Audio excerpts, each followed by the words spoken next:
നമസ്കാരം. ഞാൻ doctor Monisha Nirmal, Vaidyamandiram Ayurveda hospitals സ്ത്രീരോഗ വിദഗ്ധയായി പ്രാക്ടീസ് ചെയ്യുന്നു. ഞാനിന്ന് നിങ്ങളോട് സംസാരിക്കാൻ പോകുന്നത് PCOS അല്ലെങ്കിൽ പോളിസിസ്റ്റിക് ഓവേറിയൻ സിൻഡ്രോം എന്ന ഗൈനക്കോളജിക്കൽ കണ്ടീഷനെ പറ്റിയാണ്. സാധാരണയായി സ്ത്രീരോഗ OPയിൽ ഏറ്റവും കൂടുതൽ കണ്ടുവരുന്ന ഒരു ജീവിതശൈലി രോഗമാണ് PCOS. PCOSനെ എങ്ങനെ രോഗനിർണയം ചെയ്യാമെന്ന് വെച്ചാൽ റോട്ടർഡാം ക്രൈറ്റീരിയ എന്ന് പറയുന്ന 3 കാര്യങ്ങൾ വെച്ചാണ് PCOS എന്ന രോഗം സ്ഥിരീകരിക്കുന്നത്.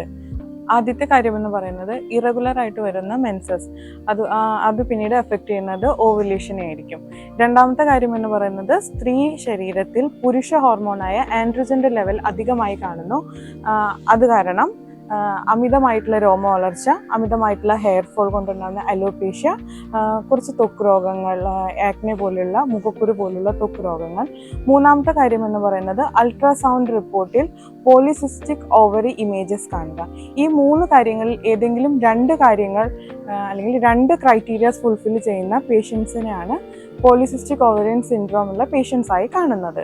PCOSന് കൃത്യസമയത്ത് വേണ്ട രീതിയിൽ ചികിത്സ കിട്ടാതിരുന്നാൽ ശരീരത്തിൽ മെറ്റബോളിസത്തെയും റീപ്രൊഡക്ഷനെയും എല്ലാം അത് നെഗറ്റീവായി ബാധിക്കുകയും തന്മൂലം വന്ധ്യത, ഹൃദ്രോഗം, ടൈപ്പ് 2 ഡയബറ്റിസ്, രക്താതിസമ്മർദ്ദം, ചില കേസുകളിൽ വളരെ റെയറായിട്ടാണെങ്കിലും ക്യാൻസർ, സ്ട്രോക്ക് പോലെയുള്ള കണ്ടീഷനെ അത് കാരണമാകുന്നു. അതിനാൽ തന്നെ PCOS വളരെ നേരത്തെ തിരിച്ചറിയുകയും തിരിച്ചറിഞ്ഞാൽ അതിനെ പെട്ടെന്ന് തന്നെ ചികിത്സ എടുക്കേണ്ടതും വളരെ അത്യാവശ്യമാണ്. PCOSന് ആയുർവേദത്തിൽ നമുക്ക് എല്ലാവർക്കും ഒരുപോലെ എന്ന രീതിയിൽ ചികിത്സിക്കാൻ കഴിയില്ല. പേഷ്യൻ്റ് ടു പേഷ്യൻ്റ് ഡിഫറെൻ്റ് ആയിരിക്കും. ഇപ്പോൾ PCOS തന്നെ ലീൻ PCOS ഉണ്ടായിരിക്കാം, ഒബീസ് PCOS ഉണ്ടായിരിക്കാം. PCOS ഉള്ള പേഷ്യൻസിൽ തന്നെ ഏജ് കാറ്റഗറീസ് നോക്കുമ്പോൾ അഡോളസൻസ് ഏജിൽ ഉള്ള പേഷ്യൻസ് ഉണ്ടായിരിക്കാം കൂടുതലായിട്ട് കാണുമെങ്കിലും 1-2 പ്രസവം കഴിഞ്ഞ സ്ത്രീകളിലും, അതുപോലെ തന്നെ കല്യാണം കഴിഞ്ഞ് കുട്ടികളില്ലാതെ ഇൻഫെർട്ടിലിറ്റി ട്രീറ്റ്മെൻറ്റിന് വരുന്ന സ്ത്രീകളിലും PCOS കാണാം. ഇതുപോലെ തന്നെ പല പ്രസൻറ്റേഷനുള്ള പേഷ്യൻസിനെ പല രീതിയിൽ വേണം ട്രീറ്റ്മെൻറ്റ് ചെയ്യാൻ. ചിലപ്പോൾ സൗന്ദര്യ സംബന്ധമായിട്ടുള്ള ഇഷ്യൂസോടുകൂടി വരുന്ന പേഷ്യൻസ് ഉണ്ടായിരിക്കാം, ജോലി സംബന്ധമായ ടെൻഷൻസ് കൂടുതലുള്ളവരുണ്ടായിരിക്കാം, ഉറക്കക്കുറവുള്ളവരുണ്ടായിരിക്കാം, വിശപ്പില്ലായ്മ ഉള്ളവരുണ്ടായിരിക്കാം, വണ്ണം കൂടുതലോ കുറവോ, അങ്ങനെ ഏത് തരം ആണോ പേഷ്യൻ്റ് അവരുടെ ശരീരപ്രകൃതി, രോഗത്തിൻ്റെ കാലപ്പഴക്കം, മറ്റു ശാരീരിക ബുദ്ധിമുട്ടുകൾ ഇവയെല്ലാം കണക്കിലെടുത്ത് വേണം നമ്മളൊരു ട്രീറ്റ്മെൻറ്റ് പ്ലാൻ ചെയ്യേണ്ടത്.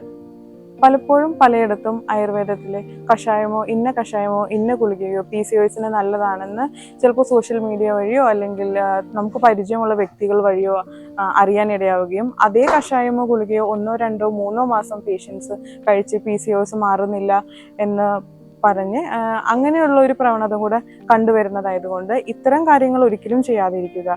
കൃത്യമായിട്ട് PCOSനെ നമ്മൾ ഡയഗ്നോസ് ചെയ്യുകയും കൃത്യമായി അതിന് ചികിത്സ നൽകാൻ കഴിയുന്നതുമായിട്ടുള്ള ഒരു വൈദ്യസഹായം നമ്മൾ തേടേണ്ടത് അത്യാവശ്യമാണ്.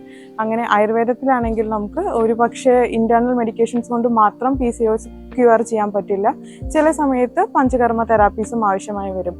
അതുപോലെ തന്നെ ഈ PCOS എന്ന് പറയുന്നത് പൂർണ്ണമായും ഒരു ജീവിതശൈലി രോഗമായതുകൊണ്ട് തന്നെ ആയുർവേദത്തിൽ പരാമർശിക്കുന്ന ദിനചര്യ, ഋതുചര്യ, അതുപോലെ തന്നെ ഋതുമതിചര്യ ഇതെല്ലാം മനസ്സിലാക്കി പറഞ്ഞു തരാൻ കഴിയുന്ന ഒരു ആയുർവേദ ഡോക്ടറുടെ സഹായത്തോടു കൂടി തന്നെ PCOSനെ നമ്മൾ ചികിത്സിക്കണം.